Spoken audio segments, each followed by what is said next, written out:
Hello, my good friends. How are you today? May God bless you all. I will not introduce anything. You guys watch the video and feel it. Then, let's evaluate together. The rain had stopped hours ago, but the air in Midtown Atlanta still carried that heavy, electric scent of a summer storm. Inside the cozy nook of Brood Awakening, a small coffee shop tucked between towering glass offices, Nia Jackson sat at a corner table, her fingers tracing the rim of a ceramic mug. The aroma of freshly roasted coffee beans mingled with the faint sweetness of cinnamon rolls baking in the back. A soft R&B track, Keisha Cole's Love of All Songs, hummed through the speakers, wrapping the room in a nostalgic haze. Nia's eyes flicked to the door every few seconds, her heart thudding in a rhythm she hadn't felt in years. She adjusted the cuffs of her tailored blazer, the deep burgundy fabric a stark contrast to the creamy brown of her skin, and smoothed a hand over her natural curls. She looked every bit the successful entrepreneur she'd become, but inside, she was a tangle of nerves. She wasn't supposed to be here, not in this shop, not at this table, and definitely not waiting for him. Marcus O'Connor, the man who'd once been her everything, and then her nothing. The man who'd slept on her couch with dreams bigger than the Atlanta skyline, who'd kissed her under a starlit balcony and promised they'd conquer the world together. The man who'd shattered her heart when those dreams came true, leaving her to pick up the pieces while he basked in billionaire glory. And now, after all this time, he'd called her. A single voicemail, his voice raw and broken. "Nia, I need to see you. Please." She'd almost deleted it. Almost. But something in his tone, desperation, maybe regret, had pulled her here, to this moment, against every ounce of better judgment. Nia sipped her coffee, the bitterness grounding her, and checked her watch. 5 minutes late. Typical Marcus. She was just about to grab her purse and leave when the bell above the door jingled, and there he was. Marcus stepped inside, and for a split second, time folded in on itself. He was still tall, still broad-shouldered, with those piercing green eyes that had once made her weak. But the man who approached her table was a shadow of the Marcus she'd known. Gone were the tailored suits and polished loafers of his tech mogul days. He wore a faded gray hoodie, jeans that hung loose on his frame, and a pair of scuffed sneakers. His dark hair was longer, curling at the edges, and a faint stubble dusted his jaw. He looked hollowed out, like the weight of the world had carved him into something smaller, softer. Yet when his eyes met hers, there was a spark, faint but unmistakable, that sent a shiver down her spine. "Nia," he said, his voice rough, like he'd rehearsed the word 100 times on the way over. "Thank you for coming." She leaned back in her chair, crossing her arms to steady herself. "Don't get it twisted, Marcus. I'm not here for you. I'm here to find out what you want." He flinched, just a fraction, and slid into the seat across from her. Up close, she could see the lines etched around his eyes, the exhaustion in his posture. He smelled faintly of cedar and rain, a scent that dragged her back to nights spent tangled together on her old couch, dreaming of a future that felt so close they could taste it. She pushed the memory away, focusing on the man in front of her now. "I don't deserve you being here," he said, his hands clasped tightly on the table. "I know that, but I had to see you." Nia raised an eyebrow, her voice cool. "You had to see me? After 5 years? After you walked away like I was nothing?" His gaze dropped to the table, and for a moment she thought he might bolt. But then he looked up, and the raw vulnerability in his eyes caught her off guard. "I lost everything, Nia," he said quietly. "The company, the money, my reputation. Everyone who said they were my friends, my team. They're gone. Even Vanessa left when the headlines hit." He paused, his voice dropping to a near whisper. But the worst thing I lost was you." The words landed like a punch, stealing the air from her lungs. She wanted to laugh, to throw his confession back in his face, to remind him that he hadn't lost her. He'd thrown her away. But the sincerity in his voice, the way his hands trembled slightly, stirred something deep inside her. Anger, yes, but also a flicker of something softer, something she'd buried long ago. Love? Pity? She wasn't sure. All she knew was that sitting across from him felt like standing on the edge of a cliff, one wrong step away from falling. Her fingers brushed against his on the table, an accidental graze as she reached for her mug. The contact was electric, a jolt that sent memories flooding back. His hands on her waist, pulling her close in the dark, the heat of his breath against her neck as they laughed between kisses, the way he'd looked at her like she was the only thing that mattered. She yanked her hand back, her heart racing. "No, you don't get to do this to me again." "Marcus," she said, her voice steady despite the storm inside her, "words don't fix what you broke." "You don't get to walk in here and act like a few apologies make us square." "I'm not asking for forgiveness," he said quickly. "I don't deserve it. I needed you to know I see it now. Everything you did for me, everything I took for granted. You were the heart of Rise Up, Nia. I built the platform, but you built me. And I threw it all away because I was too stupid to see what I had."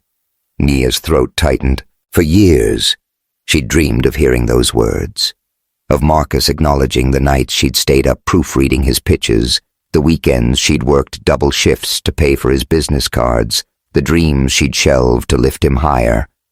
But now, sitting here with the weight of her own success, her consulting firm, Thrive Now, a beacon for minority entrepreneurs, those words felt like echoes of a life she'd outgrown. She didn't need his validation anymore, so why did it still hurt? "Tell me why you're really here," she said, leaning forward, her eyes locked on his. "No games, Marcus. What do you want from me?" He hesitated, then let out a shaky breath. "I want a chance to make things right. Not for us. God knows I burned that bridge. But for the people I hurt. The employees who lost their jobs, the investors I let down. I want to rebuild Rise Up, make it something good again. And I can't do it without you." Nia laughed, a sharp, incredulous sound that made the barista glance over. "You've got some nerve, Marcus O'Connor. You think I'm gonna drop everything to save your sorry butt? I've got my own life now, my own company. I'm not your sidekick anymore." "I know," he said, his voice breaking. "I'm not asking you to be. I'm asking for your help as an equal. You're the best at what you do, Nia. Everyone in Atlanta knows Thrive Now is changing the game. I need your brain, your heart, you." He caught himself, his cheeks flushing. Not like before. As a partner. A business partner. The word partner hung in the air, heavy with history. Once, it had meant everything. Shared dreams, shared nights, shared promises whispered under the stars. Now, it felt like a contract, cold and transactional.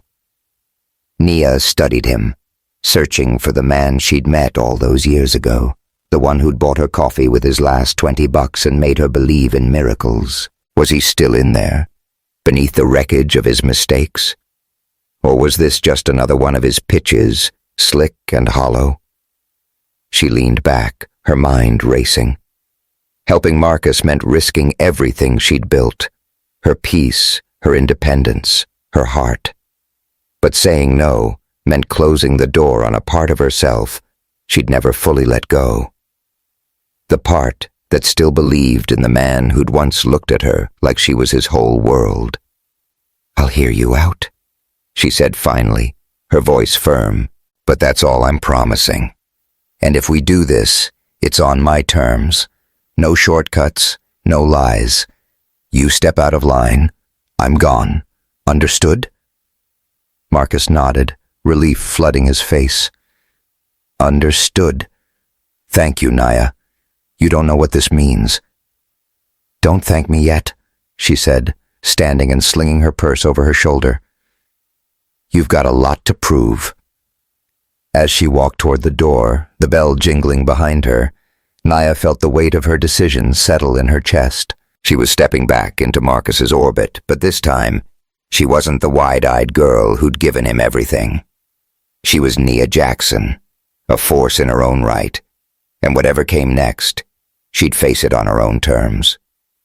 Her mind drifted back to the day they'd met, a memory as vivid as the rain that had soaked them both. It was a stormy afternoon in Atlanta, the kind that turned the streets into rivers and sent everyone scrambling for cover. Nia, 23 and barely scraping by, had ducked under the awning of a coffee shop in West End, her thrift store jacket dripping wet. She'd been 3 months behind on rent, juggling 2 jobs, receptionist by day, hair braider on weekends, and clinging to dreams she wasn't sure she'd ever reach. That's when Marcus appeared, equally drenched, his dark hair plastered to his forehead, and a grin that could light up the grayest day. "Looks like we had the same idea," he'd said, water dripping from his worn leather jacket. It was the only decent one he owned, she'd later learn, and he'd worn it to their first 5 dates like a badge of honor. Nia had laughed, surprised by how easily he disarmed her. "Yeah, except I can't afford anything in there." "Me neither," he'd admitted, then pulled out a crumpled $20 bill. "But I've got enough for 2 coffees. Want to split the investment?" That was Marcus, charming, reckless, and full of ideas that made the impossible feel within reach. They'd talked for hours that day, the coffee shop closing around them, 2 dreamers finding refuge in each other's ambition. He told her about his vision for a tech platform called Rise Up, something to help small businesses like her aunt's corner store thrive. She'd told him about her dream of opening a chain of upscale salons, a safe space for black women to feel beautiful. By the time they parted ways, numbers exchanged and hearts racing, Nia knew she'd met someone who could change her life. Back then, love had felt like a spark in a storm, bright and undeniable. They'd built something beautiful together, piece by piece, sacrifice by sacrifice. But success had a way of rewriting stories, and theirs had ended in ashes. Now, standing on the sidewalk outside Brood Awakening, Nia wondered if they could write a new one. Not the fairy tale they'd once imagined, but something real, something honest. She glanced back through the window, catching Marcus's silhouette as he paid for his untouched coffee. He looked up, their eyes meeting for a fleeting moment, and she felt it again, that spark, faint but stubborn, refusing to die. Whatever came next, she'd face it with her eyes wide open. If you've ever loved someone with your whole heart, only to watch it break, this story's for you. Nia and Marcus's journey is just beginning, and it's gonna be a wild ride. Hit that subscribe button and drop a comment. Tell me about a time love tested you, or what you think Nia should do next. Let's dive into this together and see if true love can rise from the ashes. The air in Nia Jackson's tiny West End apartment was thick with the scent of frying cornbread and the faint hum of Alicia Keys' "If I Ain't Got You" drifting from a battered Bluetooth speaker. The living room, if you could call it that, was a patchwork of thrift store finds. A sagging green couch that doubled as Marcus's bed, a wobbly dining table covered in laptops and notebooks, and a string of fairy lights Nia had hung to make the place feel less like a shoebox. Outside, Atlanta buzzed with the rhythm of a summer evening. Car horns, kids laughing on the sidewalk, the distant thump of a neighbor's bass. Inside, though, it was just Nia and Marcus, 2 dreamers elbow-deep in a vision that felt bigger than the world itself. Nia stood at the stove, flipping cornbread in a cast-iron skillet, her oversized t-shirt slipping off one shoulder. Her natural curls were pulled into a messy bun, a few strands sticking to her neck in the humid heat. Marcus sat at the table, his dark hair falling into his eyes as he typed furiously on his laptop, muttering about code and user interfaces. His worn leather jacket, the same one he'd worn the day they met under that rainy awning, hung over the back of his chair like a trophy. Every now and then, He'd glance up at Nia, his green eyes softening, and she'd feel that familiar flutter in her chest, the kind that made her believe anything was possible. "Yo, Nia!" Marcus called, leaning back in his chair. "Come check this out. I think I finally cracked the payment integration for RiseUp." She wiped her hands on a dish towel and crossed the room, leaning over his shoulder to peer at the screen. The interface was rough, but she could see the potential, a platform that would let small businesses like her aunt's corner store or the barber shop down the street manage inventory, connect with customers, and grow without breaking the bank. It was Marcus's brainchild, but Nia had been pouring her heart into it too, brainstorming names, testing features, even sketching logos on napkins during her lunch breaks. "Looks solid," she said, resting a hand on his shoulder. His warmth seeped through his thin t-shirt, grounding her. "But you gotta make the buttons bigger. My cousin Trey's got fat fingers. He'd never hit those tiny things."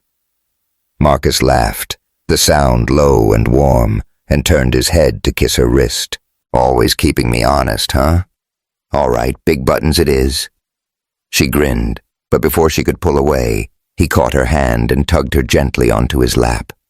Her breath hitched as she settled against him, her legs draped over his, the laptop forgotten for a moment. His hands found her waist, steady and familiar, and he looked up at her with that spark in his eyes, the one that had made her say yes to letting him crash on her couch after his roommate kicked him out, the one that made her believe they could build something extraordinary together. "You're gonna change the game with this, Marcus," she said softly, brushing a lock of hair from his forehead. "I can feel it. This app's gonna put places like Miss Ruby's hair salon on the map. Only if you're with me," he said, his voice serious now. "You're the brains behind this, Nia. The heart, too. I'd be lost without you."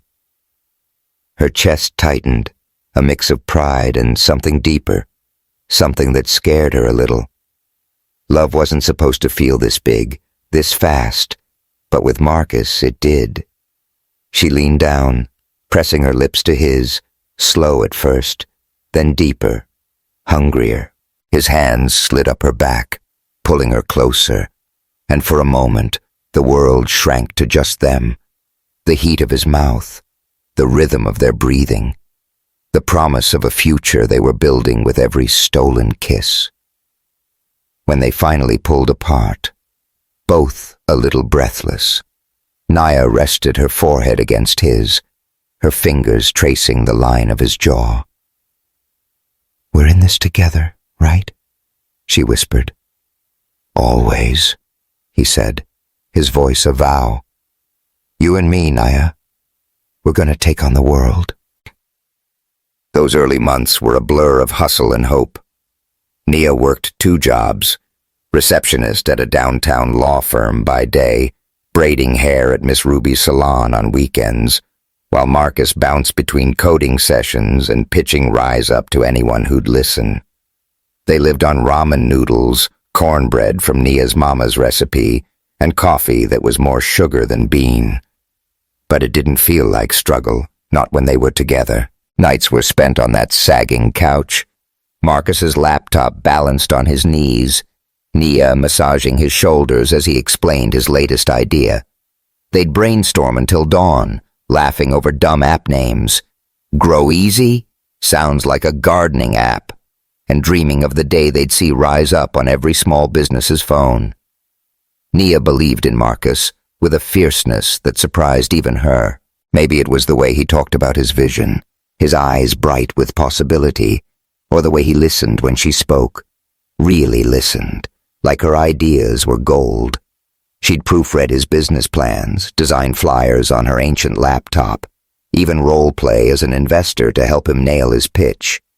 When his friend Jermaine, whose couch Marcus had been crashing on, gave him a week to move out, Nia didn't hesitate. "Stay with me," she'd said, ignoring the voice in her head that whispered she was moving too fast. Her place wasn't much. A 1-bedroom with peeling paint and a balcony barely big enough for 2. But it had heart, and that was enough. It wasn't all smooth sailing. Money was tight, and the world wasn't exactly rolling out the red carpet for a black woman and an Irish-American dreamer trying to break into tech. Nia felt it every time she walked into a networking event on Marcus's arm, her sundress and hoop earrings standing out against a sea of button-downs and blazers. She'd catch the sidelong glances, hear the subtle edge in questions like, "So, you're helping with the admin side?" As if she couldn't possibly be part of the vision. Marcus always corrected them, his hand on her back, his voice firm. "Nia's my partner. She's the one making this real." But the doubts lingered, especially when she was alone, staring at rejection emails for grants she'd applied for to keep them afloat. One evening, after a particularly brutal day, Nia had been passed over for a promotion at the law firm, and Marcus had bombed a pitch to a local investor. They sat on her balcony, sharing a warm Coke, because the fridge was on its last legs. The city stretched out below them, a patchwork of lights and noise, and Nia felt the weight of it all pressing down on her. "Maybe we're dreaming too big," she said, her voice barely above a whisper. "Maybe this is all just foolish." Marcus turned to her, his face fierce in the dim glow of the fairy lights. "Don't you dare say that, Nia Jackson. You're the one who told me to keep going when I wanted to quit. You think I don't see how hard you're working? The extra shifts, the late nights, the way you believe in me when I don't even believe in myself." He took her hand, his thumb brushing over her knuckles. "We're not foolish. We're unstoppable. You and me." She looked at him, her heart swelling, and leaned into his side, her head resting on his shoulder. His arm wrapped around her, warm and steady, and for a moment, the doubts melted away. They sat there until the city grew quiet, making promises under the stars, promises of a future where they'd build Rise Up into something that mattered, where they'd never forget the love that got them there. But love, even the fierce kind, didn't pay the bills. Nia started picking up extra shifts at the salon, her fingers aching from braiding late into the night. Marcus spent more time at coffee shops and co-working spaces, chasing leads and tweaking his code. They still had their moments, nights when they danced to Jill Scott in the living room, or mornings when Marcus would wake her with a kiss and a plate of slightly burned pancakes. But the cracks were starting to show. He'd come home later, his eyes distant, his mind on the next meeting. Nia told herself it was temporary, just the grind of building something from nothing. That's when Jada, Nia's best friend since high school, started asking questions. Jada was a journalist, sharp as a tack and twice as stubborn, with a knack for sniffing out trouble. She'd met Marcus a few times, always polite but never warm. One Saturday, while Nia braided Jada's hair at the salon, the air thick with the smell of coconut oil and hot combs, Jada didn't hold back. "Nia, you sure about this guy?" she asked, her eyes meeting Nia's in the mirror. "He's got big dreams, I'll give him that. But he's leaning on you hard. You're out here working 2 jobs while he's playing startup king." Nia's hands paused mid-braid, her stomach twisting. "He's not playing, Jada. Marcus is the real deal. You should see how people light up when he talks about Rise Up." Jada raised an eyebrow. "And what about you? When's the last time you worked on your dreams? That salon chain you used to talk about?" Nia forced a smile, brushing off the question. "There's time for that. Right now we're building something together. He needs me." Jada sighed but didn't push further. Still her words lingered, a seed of doubt Nia couldn't quite shake. The turning point came a few months later when Nia got a call from her boss at the law firm. They were offering her a promotion, better pay, better hours, a chance to move into management. It was the kind of opportunity she'd been working toward for years, the kind that could change her life. But there was a catch. It meant relocating to Charlotte for training, 6 months minimum. She'd have to leave Atlanta, leave Marcus, leave Rise Up. That night, she sat Marcus down on the couch, her hands clasped tightly in her lap. The fairy lights cast a soft glow over his face, making him look younger, more like the man she'd met in the rain. She told him about the offer, her voice steady but her heart racing. "It's a big deal," she said, "but I'd be gone for a while. I don't know how we'd make it work." Marcus's face fell, his hands reaching for hers. "Nia, you know I'd never ask you to give up something like this. But we're so close with Rise Up. I've got a pitch next week with this investor, Malik Carter. If it goes well, we could get the funding we need. I can't do it without you here." She searched his eyes, looking for a reason to say no, to stay. And she found it in the way he looked at her, like she was his anchor, his reason to keep going. "Okay," she said finally, her voice barely above a whisper. "I'll stay. We'll make it work." Marcus pulled her into his arms, kissing her deeply, gratefully, and for a moment, Nia felt like she'd made the right choice. But later that night, as she lay awake staring at the ceiling, Jada's words echoed in her mind. "What about you?" A week later, Marcus came home with news that changed everything. The pitch had gone better than he'd hoped. Malik Carter was in, offering $50,000 to get Rise Up off the ground. They celebrated that night, dancing around the apartment to Outcast, laughing like kids. But as Nia watched Marcus, his face lit with possibility, she couldn't shake the feeling that something was shifting. The money came with strings, longer hours, more meetings, a pressure that would slowly reshape the man she loved. And deep down, she wondered if she'd just traded her own dreams for his. The penthouse in Buckhead was a world away from Nia Jackson's old West End apartment.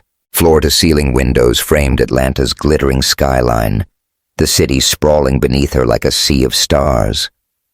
The floors were polished marble, cool under her bare feet, and the furniture, sleek leather sofas, a glass dining table, looked like it belonged in a magazine, not a home. The air smelled faintly of lavender from the diffuser Marcus insisted on, a far cry from the cozy warmth of frying cornbread and Alicia Keys. But despite the luxury, the space felt hollow, like a museum display Nia was afraid to touch. She stood in the kitchen, stirring a pot of collard greens she'd made from her mama's recipe, hoping the familiar scent would ground her. It didn't.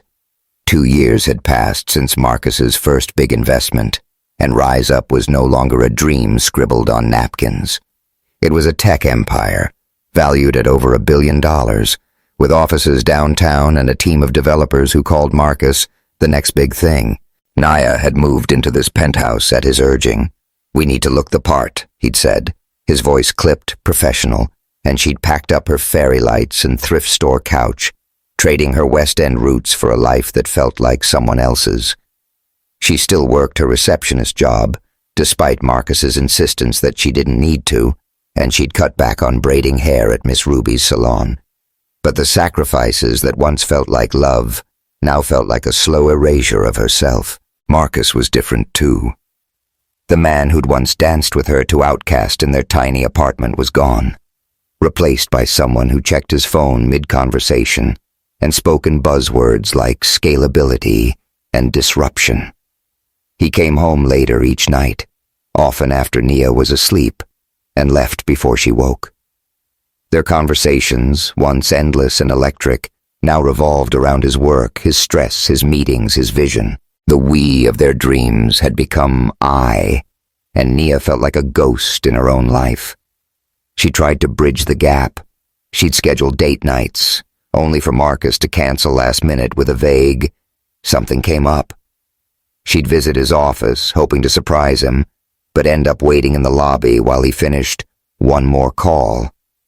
She even enrolled in online business courses, thinking if she understood his world better, she might find her place in it again. But the more she reached out, the further he pulled away.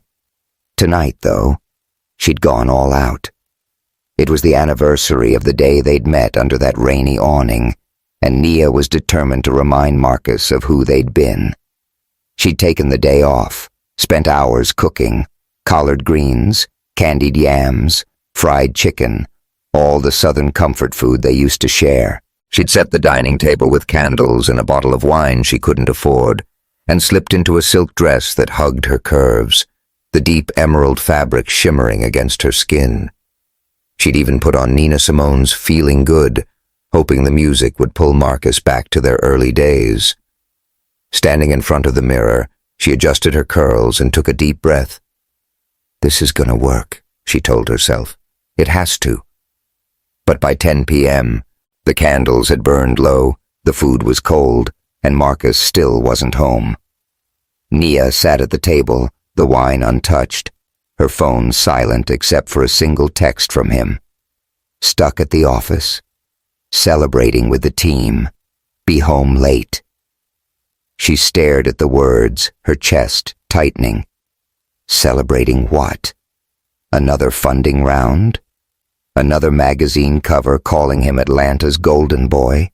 She'd stopped keeping track of his victories because they no longer felt like hers. She was about to clear the table when her phone buzzed again. It was Jada, her best friend, whose journalist instincts never slept. The text was short, but sharp. Check the Atlanta Biz Journal. Now. Nia's stomach dropped. She opened her laptop, her fingers trembling as she pulled up the site. The headline hit her like a slap. Rise Up hits $1.5 billion valuation. Marcus O'Connor's meteoric rise. The article gushed about Marcus's genius, his relentless drive, his ability to charm investors and disrupt the market. There was a photo of him at a gala downtown, all sharp suit and confident smile, his arm around a woman Nia recognized instantly. Vanessa Tate, Marcus's marketing director, and once upon a time, Nia's friend. Nia's breath caught in her throat. Vanessa was leaning into Marcus, her red dress clinging to her frame, her hand resting on his chest as they laughed. The caption read, "O'Connor and his team celebrate another milestone." But it wasn't the caption that broke Nia. It was the way Vanessa looked at Marcus, her smile bright and intimate, the same way Nia used to look at him. The way he looked back, his eyes warm, unguarded, in a way they hadn't been with Nia in months. She closed the laptop, her hands shaking. It wasn't proof, not yet, but it was enough to crack the fragile hope she'd been clinging to. She thought of all the late nights, the cancelled plans, the way Marcus's assistant had started answering his calls. She thought of Vanessa, who'd once sat in Nia's apartment, sipping wine and praising her for holding Marcus down. The betrayal wasn't just Marcus's, it was Vanessa's too, a double wound that cut deeper than Nia could have imagined. She didn't sleep that night.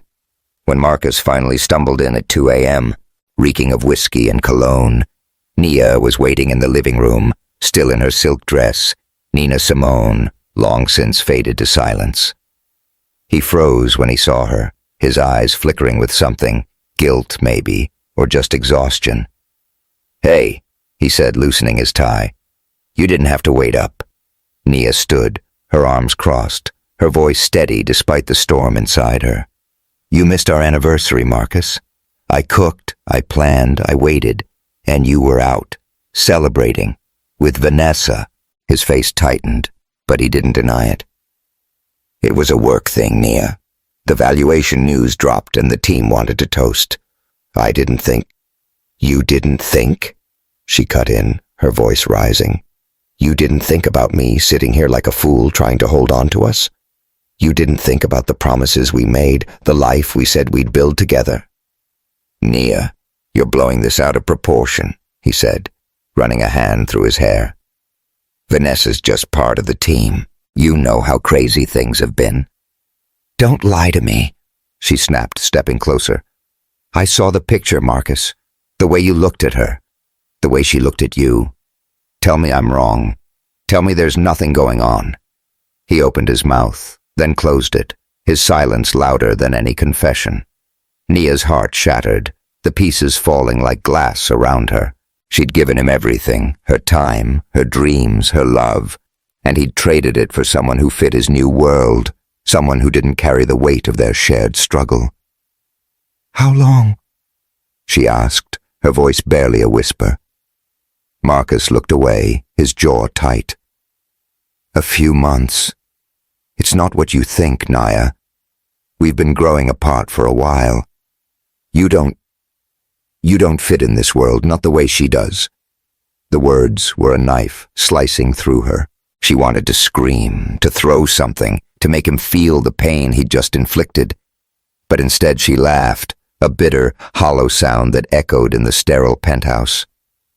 I don't fit? Marcus, I built this world with you. I stayed up nights.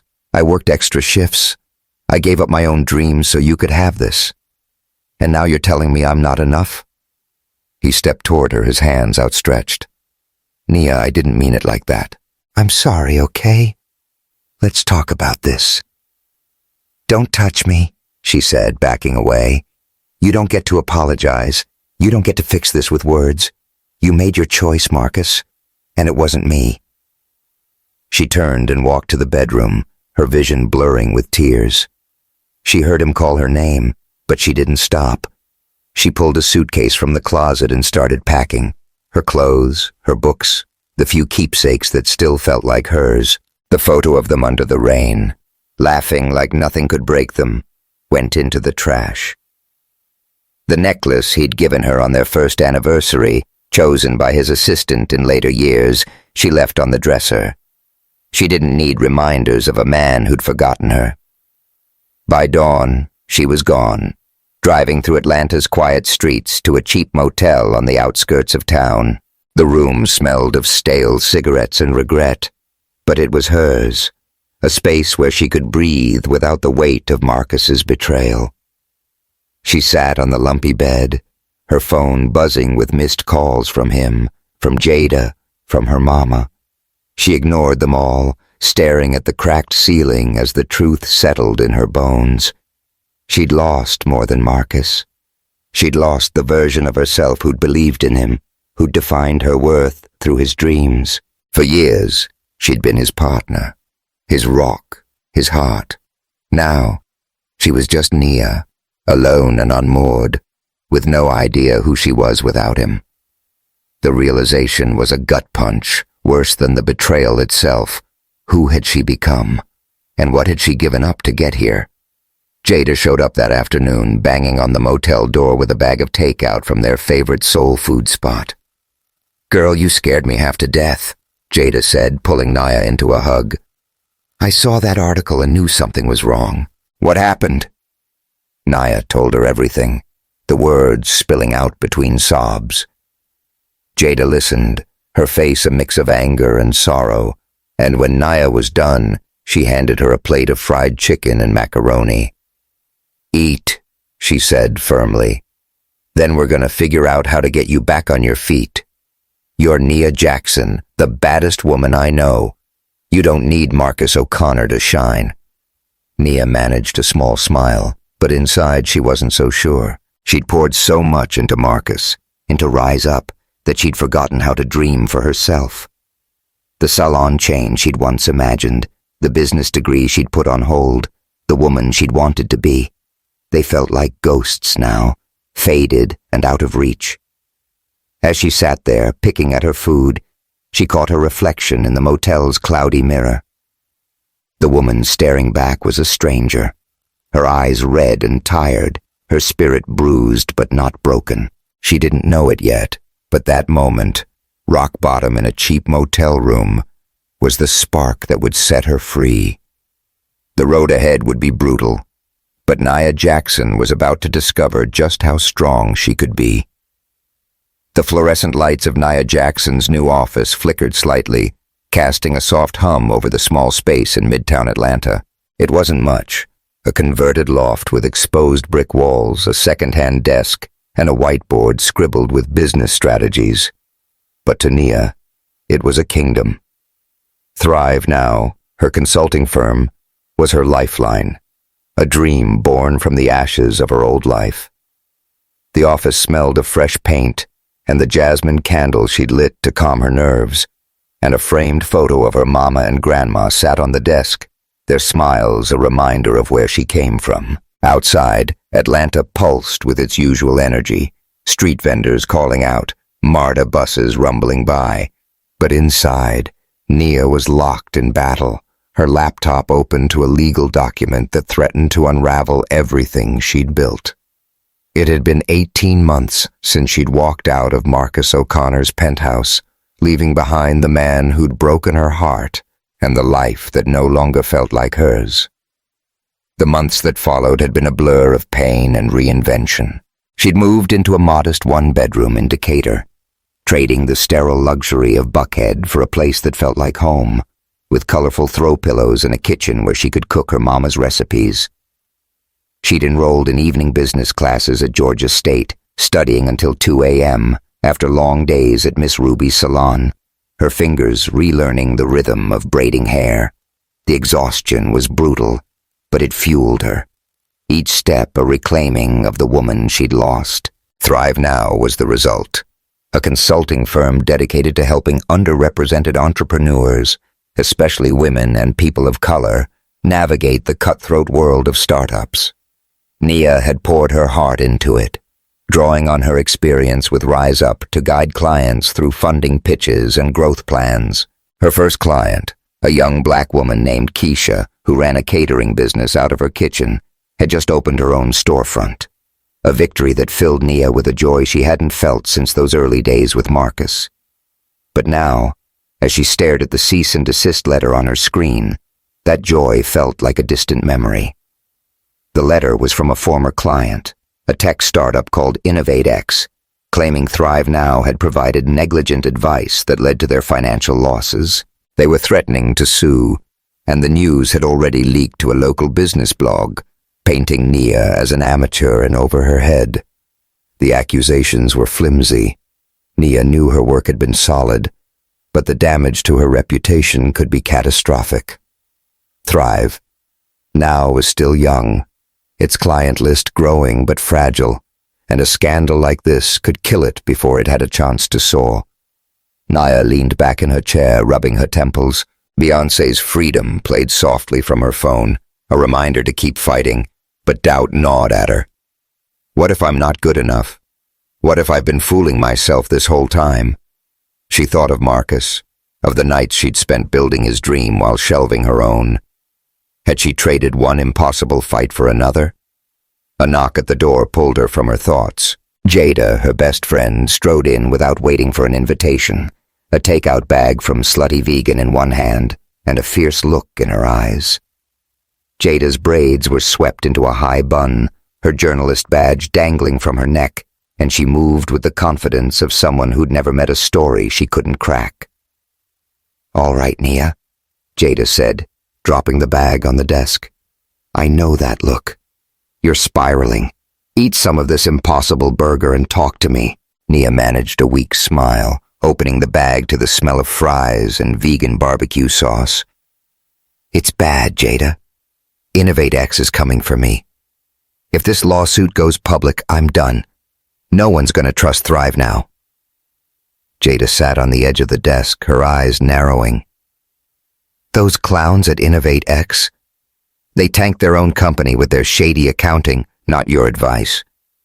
I've been digging into them for a story, and let me tell you, they're not as clean as they think. You fight this, Nia. You've got the receipts. Every email, every contract. Show them who you are." Nia took a bite of the burger, the flavors grounding her. "I'm trying, but it's not just the lawsuit. It's me. What if I'm not cut out for this? I gave up everything for Marcus, and now I'm out here alone, fighting for a dream that might crash and burn." Jada reached over, squeezing Nia's hand. "Listen to me, Nia Jackson. You're not alone, and you're not that girl who lived for Marcus anymore. You built Thrive Now from nothing. You helped Keisha open her store, got that bakery on Peachtree funded, and had half the city talking about your panel at the Black Business Expo. You're a force, girl. Don't let some tech bros make you forget that." Nia's eyes stung, but she nodded, Jada's words kindling a spark of resolve. She spent the next week preparing her defense, gathering evidence, and consulting a lawyer friend from her business classes. She worked late into the night, her office lit by the glow of her laptop and the jasmine candle, Aretha Franklin's Respect blasting through her speakers. It was a fight for survival, not just for Thrive Now, but for the woman she was becoming. The Black Business Expo was Nia's chance to reclaim her narrative. The event, held at a convention center in downtown Atlanta, was a celebration of Black entrepreneurship. Booths selling everything from handmade jewelry to tech gadgets, live music from a local jazz band, and the smell of fried catfish and sweet potato pie wafting through the air. Nia had been invited to speak on a panel about funding strategies, a big deal for Thrive Now. She'd spent days preparing, her notes meticulous, her outfit, a tailored mustard yellow blazer and matching skirt, chosen to reflect her confidence and her roots. But as she mingled before the panel, a familiar face caught her eye. Malik Carter, the investor who'd given Marcus his first $50,000. Malik was as charming as ever, his dark skin glowing under the convention lights, his suit impeccably tailored. He'd been circling Nia's orbit lately, showing up at networking events, praising Thrive Now in industry circles. There was a spark in his eyes when he looked at her, a warmth that made her pulse quicken despite herself. "Nia Jackson," Malik said, flashing a smile as he approached. "I was hoping I'd see you here. Word is, you're stealing the show today." She laughed, smoothing her blazer. "I don't know about all that, but I'm going to give it my best shot." His gaze lingered, appreciative but respectful. "You always do. Listen, I've been watching Thrive Now. You're doing something special, helping folks who don't usually get a seat at the table. I'd love to talk about partnering up, maybe over dinner." Nia's breath caught. Dinner with Malik wasn't just business. It was a door to a life untainted by Marcus's shadow, a chance to be seen for who she was now. His attention was a quiet thrill, stirring a part of her that had been dormant since the breakup. But before she could answer, her phone buzzed with a text from Jada. "InnovateX dropped the lawsuit. You won. Call me." Relief flooded her, so intense she nearly laughed out loud. "Sorry, Malik," she said, her smile wide. "I've got to handle something, but let's talk soon, okay?" He nodded, his eyes warm. "I'm holding you to that, Nia." The panel was a triumph. Nia spoke with a fire she hadn't felt in months, sharing stories of her clients' successes and strategies for securing funding. The audience, entrepreneurs, investors, community leaders, hung on her every word, and when she finished, the applause was deafening. She stepped off the stage, her heart soaring, and found her team waiting in the wings. Keisha, her first client, and a handful of others whose businesses she'd helped grow. "We did it," Nia said, pulling them into a group hug. "Thrive Now's here to stay." Keisha grinned, her eyes shining. "You did it, Nia. You showed them what we're made of." That night, Nia celebrated at a soul food spot in West End, surrounded by her team and Jada. The table was piled high with fried catfish, cornbread, and peach cobbler, and a live band played Stevie Wonder covers in the background. Nia wore a flowing dress with an African-inspired print, her curls loose and proud, and for the first time in years, she felt whole. She'd fought for her dream and won, proving to herself and the world that she was enough. But the high didn't last. A few days later, Jada called with news that stopped Nia cold. "You need to sit down for this," Jada said, her voice tight. "Rise Up's done. Total meltdown. Investors are pulling out, employees are jumping ship, and there's talk of fraud. Marcus is in deep, Nia. Like federal investigation deep." Nia sank onto her couch, her mind reeling. She'd avoided news about Marcus since the breakup, but the headlines Jada sent confirmed the worst. Rise Up CEO under fire for misused funds. Tech darlings fall from grace. There was a photo of Marcus leaving his office, head down, reporters swarming. He looked like a stranger, his face gaunt, his eyes empty. She should have felt vindicated. After everything he'd done, cheating with Vanessa, dismissing her as not enough, he deserved this. didn't he? But instead, a knot of concern tightened in her chest. Not for Rise Up or the money, but for the man who'd once slept on her couch, his dreams as bright as hers, the man who'd kissed her under the stars and promised they'd change the world. Nia turned off her phone and walked to her balcony, the Atlanta skyline twinkling in the distance. She thought of her grandma's words, "Know your value, child, and add tax." She'd found her value, built a life she was proud of. But what about Marcus?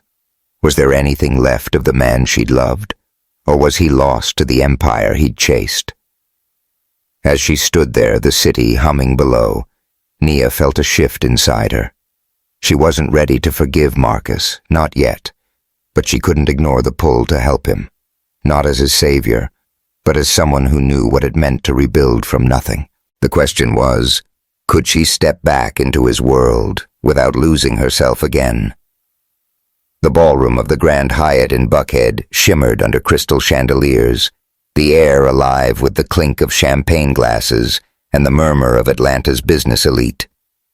The Atlanta Tech Summit was the city's biggest startup event, a glittering showcase of innovation and ambition.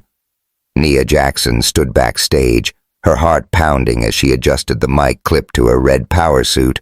The suit was a statement, bold, unapologetic, tailored to her curves, and her natural curls were swept into an elegant updo, a nod to her West End roots. She was here to deliver a keynote on empowering underrepresented entrepreneurs, a moment that could cement Thrive Now's place in the industry. But as she peeked through the curtain at the sea of faces, investors, CEOs, reporters, her nerves weren't just about the speech. She'd heard Marcus O'Connor was here. Jada had texted her that morning, her message blunt. "Heads up, Marcus is on the guest list. Stay sharp."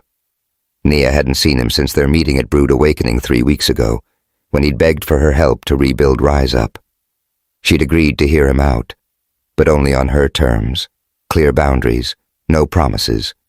Still, the thought of facing him in this high-stakes setting, with the eyes of Atlanta's tech world on her, made her stomach twist. She took a deep breath, channeling her grandma's voice. "Know your value, child, and add tax." She was Nia Jackson, not the girl who'd crumbled under Marcus's betrayal. Whatever happened tonight, she'd handle it. The MC's voice boomed through the speakers, introducing her. "Nia Jackson, founder of Thrive Now, a trailblazer in equitable entrepreneurship." The crowd applauded, and Nia stepped onto the stage, the spotlight warm against her skin. She scanned the audience, her gaze catching on a familiar figure near the back. Marcus. He was dressed simply, dark blazer, white shirt, no tie, his face pale, but his eyes locked on her. For a split second, their past flashed before her. Rainy nights in her West End apartment, promises whispered on a tiny balcony, the sting of his betrayal. She pushed it aside and began her speech. "Every entrepreneur deserves a shot," she said, her voice steady, commanding. "But for too long, folks like me, black women, people of color, those from communities like my West End roots, have been locked out of the game. Thrive Now is about changing that. It's about giving dreamers the tools to build empires, not just survive." She spoke with fire, sharing stories of her clients. Keisha's catering storefront, a black-owned bakery that had gone viral, a tech startup led by a Latina single mom. The audience leaned in, some nodding, others scribbling notes.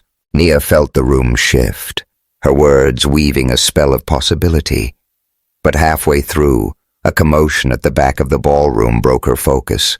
Marcus was standing, moving toward the stage, his face set with determination. Whispers rippled through the crowd, and Nia's pulse spiked. What is he doing? The MC tried to intercept, but Marcus waved him off, climbing the steps to the stage. The spotlight swung to him, and the room fell silent, every eye on the fallen tech star. Nia froze, her hands gripping the podium. This wasn't part of the plan. "Marcus," she said under her breath, her voice sharp. "What the hell are you doing?" He turned to her, his eyes raw, vulnerable. "I'm sorry, Nia. I need to do this." Then he faced the audience, his voice trembling but clear. "I'm Marcus O'Connor, former CEO of Rise Up. Most of you know me as the guy who crashed and burned, and I deserve that. But I'm not here to talk about me. I'm here to talk about Nia Jackson," the crowd murmured, some pulling out phones to record. Nia's heart pounded, a mix of anger and dread. Marcus continued, his gaze sweeping the room before settling on her. "Rise Up was my dream, but it was Nia who made it real. She worked nights, weekends, gave up her own dreams to lift me up. She was the heart, the soul, the strength behind every success I had. And I betrayed her. I took her for granted, and I lost the best thing in my life." Nia's breath caught, her eyes stinging. The room was a blur, the weight of his words crashing over her like a wave. She dreamed of this moment, Marcus acknowledging her, seeing her, but not like this, not in front of hundreds of strangers.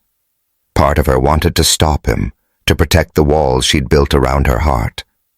But another part, the part that still remembered the man who'd kissed her under the rain, couldn't look away. "I'm not asking for forgiveness," Marcus said, his voice breaking. "I don't deserve it, but I'm here to say Nia Jackson is the real deal. Thrive Now is changing lives because of her, not me. If you're smart, you'll bet on her, not some washed-up dreamer like me." The audience erupted in applause, some standing, others cheering. Nia stood frozen, her mind reeling.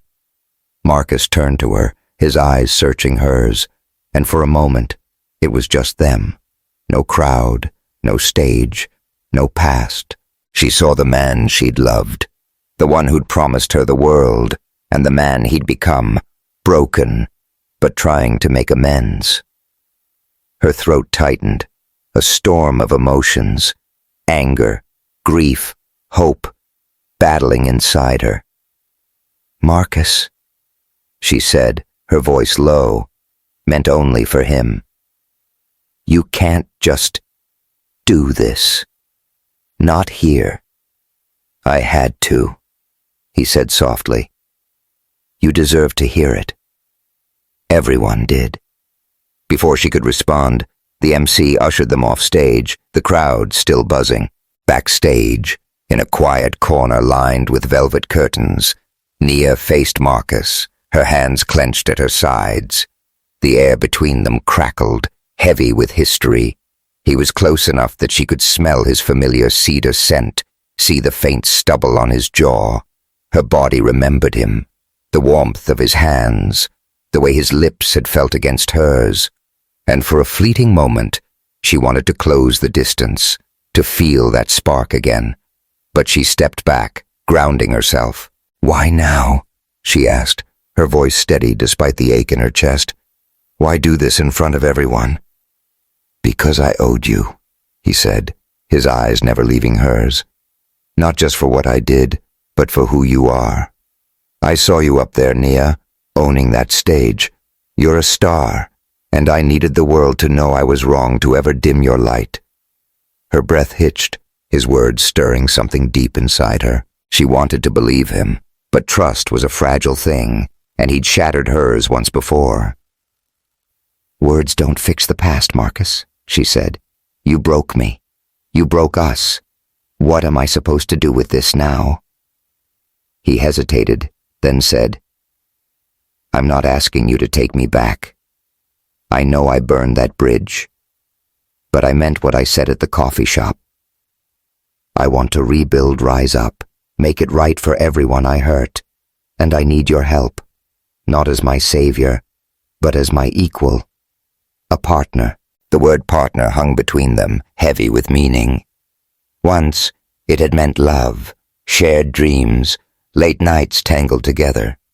Now it was a challenge, a test of whether they could build something new without repeating the past. Nia studied him, searching for a lie, but all she saw was sincerity, raw and unguarded. Before she could answer, her phone buzzed with a text from Jada. "Check Twitter. Vanessa's stirring up trouble." Nia's stomach dropped. She opened the app, her eyes scanning a thread from an anonymous account. "Nia Jackson's just riding Marcus O'Connor's coattails again. Thrive Now's a scam, and she's using his comeback for clout."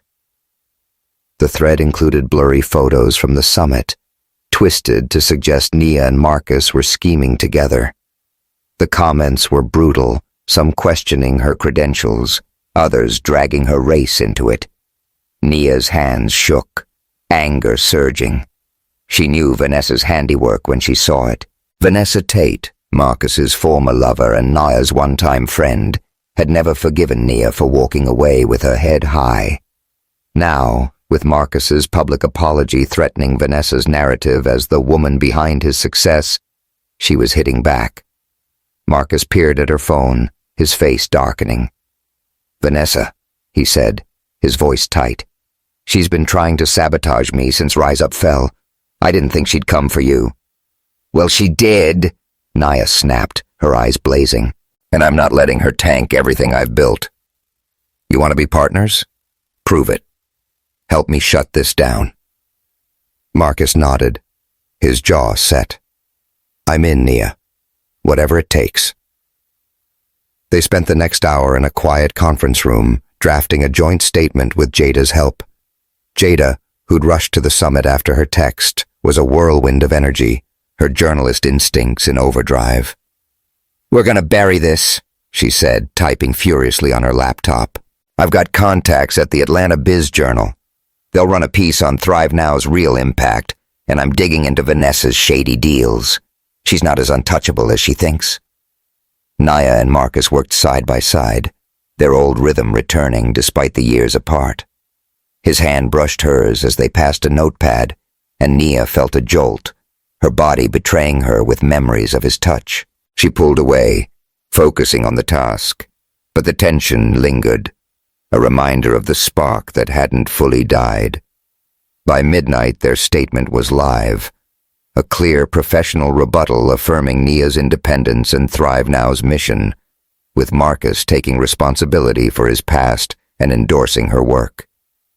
Jada's article dropped the next morning, highlighting Thrive Now's successes and exposing Vanessa's attempts to discredit competitors.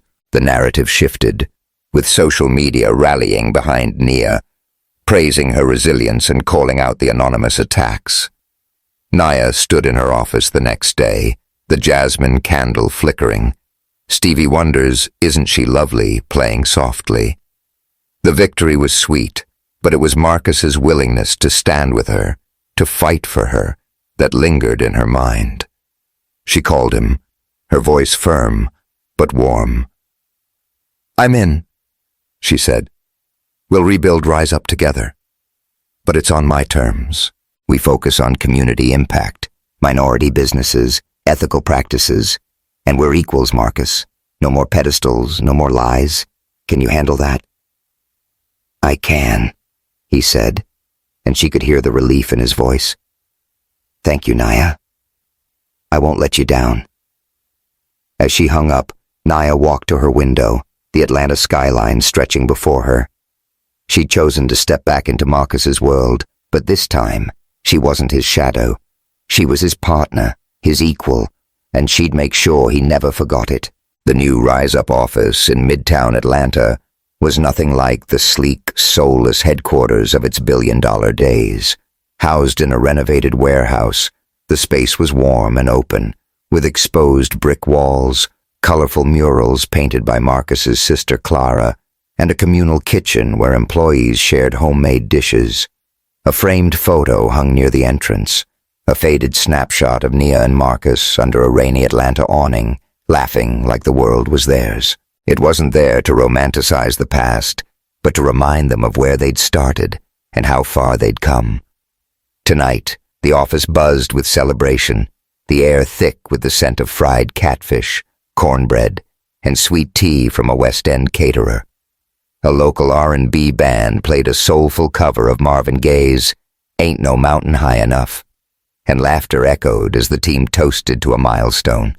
Rise Up had reached profitability, a modest but hard-won victory. Nia Jackson stood near the kitchen, a glass of sweet tea in hand, her flowing dress, a vibrant Kente-inspired print, swaying as she chatted with Keisha, her first Thrive Now client. Keisha's catering business was now a local staple, and she'd just signed a contract to supply Rise Up's events, a full-circle moment that made Nia's heart swell. Across the room, Marcus was deep in conversation with a group of employees, his laugh warm and unguarded, a far cry from the tense, driven man he'd been in his mogul days. He wore a simple button-down, sleeves rolled up, his dark hair still curling at the edges. Every now and then, his eyes found Nia's, a silent acknowledgement of the journey they'd shared. 18 months had passed since the Atlanta Tech Summit, when Marcus had stunned her with his public apology, and Nia had agreed to help him rebuild Rise Up. It hadn't been easy. They'd started from scratch, facing closed doors and skeptical investors, their past mistakes a shadow that lingered.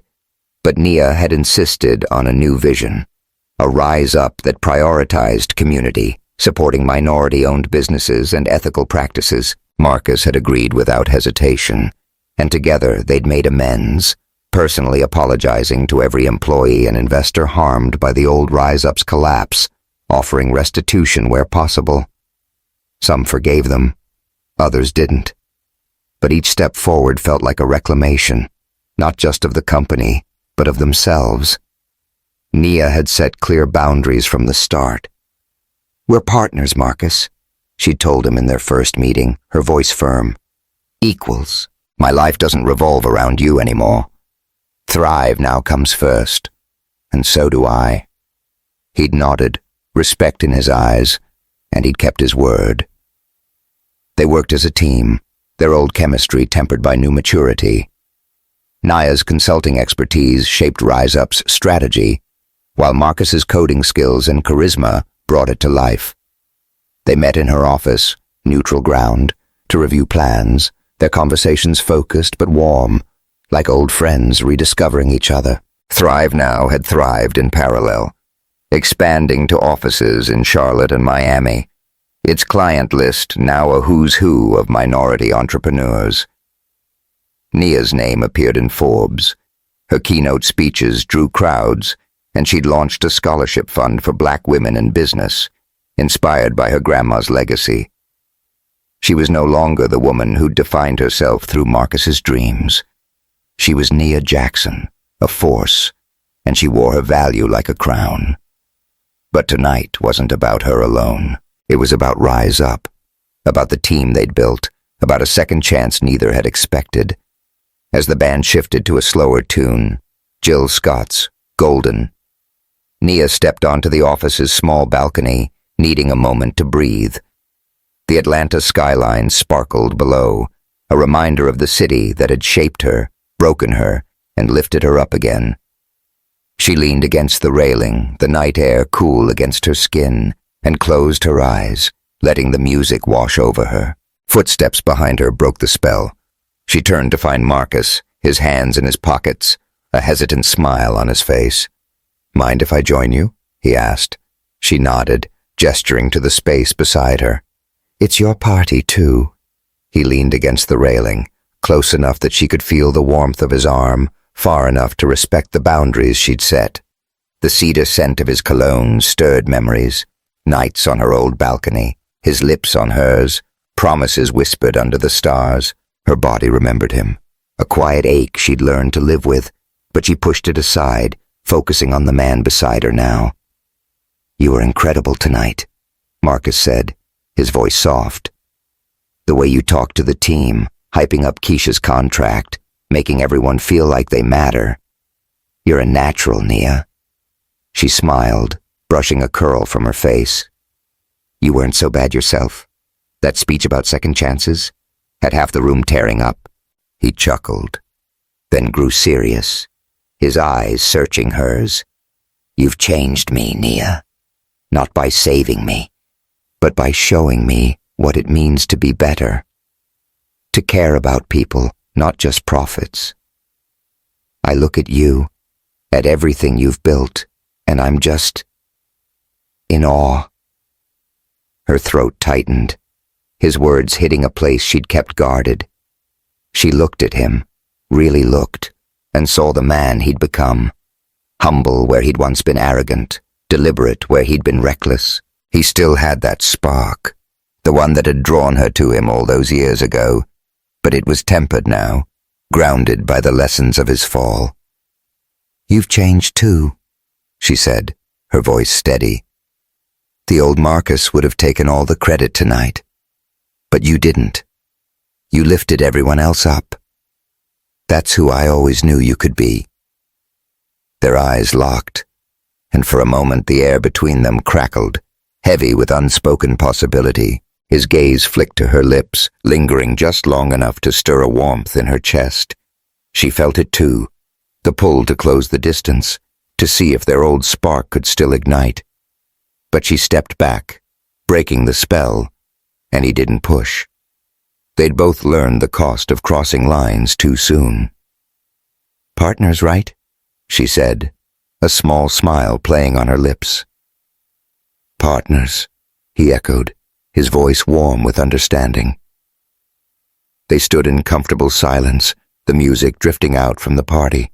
Nia thought of the journey that had brought them here, the rain-soaked days of their beginning, the betrayal that had shattered her, the strength she'd found in rebuilding herself. She'd forgiven Marcus, not because he deserved it, but because she deserved peace. And in that forgiveness, she'd found something unexpected. Freedom from the story she'd told herself about them, a chance to write a new one. The celebration hit its peak when Rise Up's team gathered for a toast. Nia and Marcus stood side by side, glasses raised, as Keisha took the mic.